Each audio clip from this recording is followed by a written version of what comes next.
Welcome back to another Service Management Leadership podcast. I'm back with Adam Griffith and Mark Blanke talking ITIL assessments and that sort of thing. We introduced the topic and gave a little background last week. This week, we want to go a little bit deeper. And I want to start by addressing this question to Adam. What are some of the basics of this new and improved ITIL assessment? A week has passed, and yet it seems like it's just a few minutes since we just were talking about this. Yes, sir. One of the basics, I think, I kind of want to circle back around to a point, Jeffrey, that you had made in the last episode, and that was the idea that this is a standard, consistent set of questions that consulting partners are empowered with to conduct assessments. And that consistency is important. It's important for, well, some of the things that we'll talk about later, some of the benefits, some of the reason behind assessment, like benchmarking, for instance, or certification. But one of the things that I think that our ACPs really bring to the table as a fundamental part of what they provide, and that is the fact that while the questions are the same, and they're fairly broad, generalized questions, what the consultant has to bring to the table is something that is unique understanding of the organization that they're working with, of their client. Because while the question might be the same asked by any consultant of the same organization, what's going to be different from organization to organization is the evidence that they provide. And so consultants have to really be masters of doing the investigation and reviewing the evidentiary support for the organization answering that particular question. And I think that while maybe that's not one of the fundamental parts of the maturity model product itself, it's one of the most fundamental aspects of the service that the ACP, that the consultant provides as part of assessment. So can I push in and ask a clarifying question there? Just so everybody understands, when you talk about the supporting documentation, you're meaning knowing what to ask the client organization, what types of documentation, so to speak. If you have a moderate, we will get into more of what that means, assessment, just making sure there's the documentation that supports that, whether it's metrics, whether it's process policy documentation, all that sort of thing, correct? Correct. And so what you're getting at is the quality of the consultant would know the quality of what documentation to ask for. Exactly. And know how to review that documentation and know the follow-up questions or the interview questions to use based upon understanding that documentation and that ability to reconcile whether or not that documentation is adequate for whether or not this is level 2 or level 3, et cetera, things that I'll let Mark get into. All right. So Mark, take us through some deeper basics of this ITIL assessment and what is it about? What are the types of assessments, that sort of thing? Yeah, sure. So I think just to talk a little bit about what Adam just said, I think what's an interesting difference between the ITIL 4 maturity model and what we saw in previous versions was there actually is methodology around this. It's not just a set of questions. So we do follow a procedure of reviewing documentation, conducting interviews, and then also looking at what other records, systems are in place that support that. So there is, more formality around how the assessment is conducted. But first and foremost, it is based on a maturity model. And then there are 3 types of assessments that can be conducted. And so it's not, again, one size fits all. So going from the simplest to maybe the more complex or the larger assessments, we've got individual practices that can be evaluated. So we can do a practice assessment and look at what the capability is of that practice. And I think that's a keynote. That's a capability assessment. So we're looking to see what that practice has as its fundamental. So if it's asset management, what's the asset management capability for the organization? And then we leverage maturity model, which has fundamental questions that the consultant needs to answer as it relates to the practice success factors against the 4 dimensions. And so based on our questions, we'll start off with the easiest, which is basically looking at a level 2 maturity. Level 1 is not evaluated. Basically, it's one set of questions for level 2. And if you meet more than 50% of them, you're level 1. If you're less than 50% of them, you're level 0. And if you achieve all of them, then you are level 2. And then there's a continuation through level 5 on your capability for that specific practice. The second type of assessment is a high-level maturity assessment, which evaluates the service value system and its components, like governance, service value chain, etc. And you also evaluate up to 7 practices as a part of that high-level maturity assessment. And it is required that you evaluate, or that we evaluate the ACP, the continual improvement practice, which is a part of the service value system, as well as it being a practice. So it really fits 2 for 1 there. So there is that requirement as you get up to maturity. And then the final assessment is the comprehensive maturity assessment, and that you can get a organizational rating of how you applied ITIL to your organization, really service management. And there we are evaluating at least 8 practices, as well as the service value system maturity.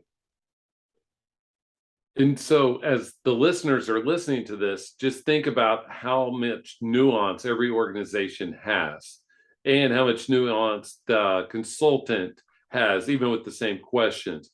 And so, Mark, I asked this to you.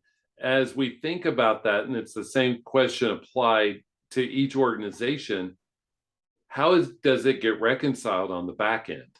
Because everybody's going to do it their own way. Some people have a halo effect. This is my favorite client. Of course, I've helped them get a level 5, and you guys know how it is. And so how does the back end normalize and benchmark those results? Well, I think this is one of the critical reasons why an organization such as ourselves, an ACP, is a part of this, because the fundamental around being an ACP and also being an ITIL assessor, which is required to conducting the assessment, is an understanding not only of the ITIL framework and the assessment methodology, but to also have consulting experience. So we have to have proven consulting experience across multiple organizations to even qualify to be an ACP or to be an ITIL assessor as an individual. So that being said, there's definitely strength and experience of understanding how different organizations apply best practices and which different types of frameworks, methodologies, tactics, etc., can be applied to meet the service management goal for that individual practice or for a maturity overall. So we have to answer specific questions.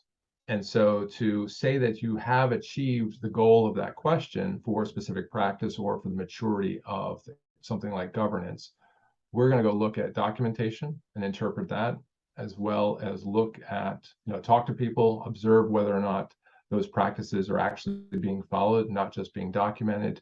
And we may look at systems and see what the reports are like, and see, what incident tickets look like, or change tickets, whatever, it's in scope to what we're evaluating. So it's our experience of understanding how you can be successful to apply those best practices, but it's not a one size fit all. It's not just a checkbox. Oh, I have a process document that says XYZ on it, therefore I have achieved a certain capability level.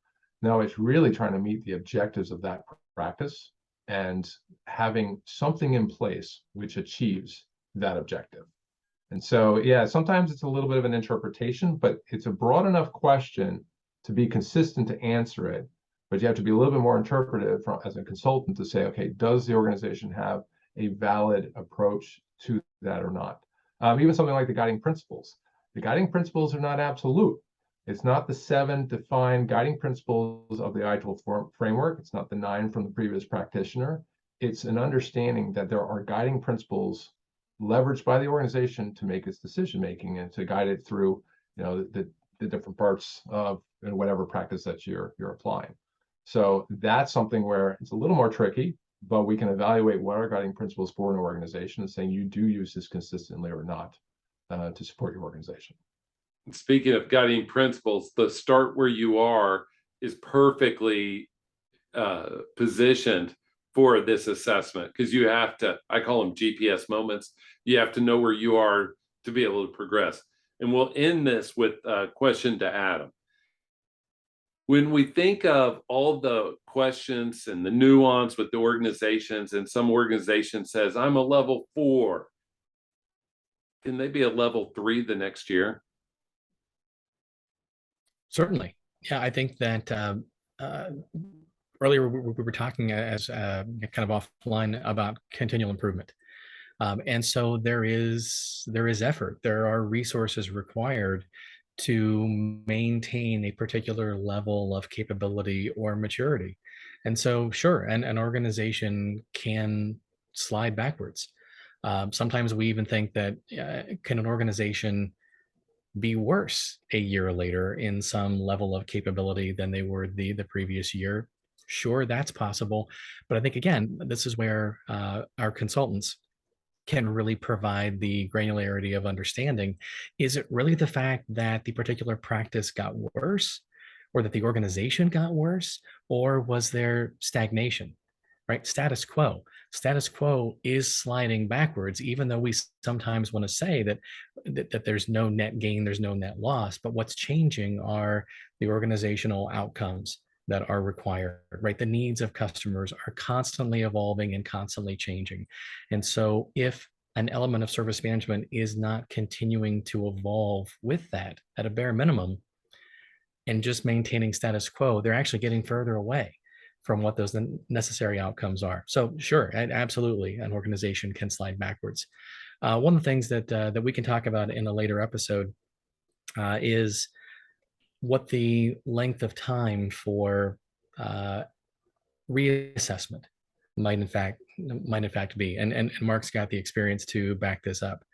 While we can talk about certification in the next episode, and the fact that a certification of a result has a 3-year expiration on it, does that mean that an organization should wait 3 years to reassess? And that, I think, is very, very dangerous. We would tend to recommend that an organization reassess or continue to surveil those levels of capability and maturity annually, even though that certification is meant to last for 3 years. It's the same reason my doctor wants to come take my blood and give me a physical every year to see. And the question you get is, so what's changed? Do you do anything different? Right. And I think that's kind of where we're going with this, is just the ability to understand the nuance. And on that note, because clients and organizations that go through big transformations like outsourcing, they could easily take a step back in terms of their capabilities. I can say that, and I don't want to push that onto you all, but that is a use case that I see probably more frequently than I would like. So guys, thank you all for joining us in this episode, and audience, we'll have one more next week. And so we'll dive even deeper on these ITIL assessments. You guys have a great week, and we'll see you next time. Thanks, Jeffrey. Thanks, Jeff. All right, bye.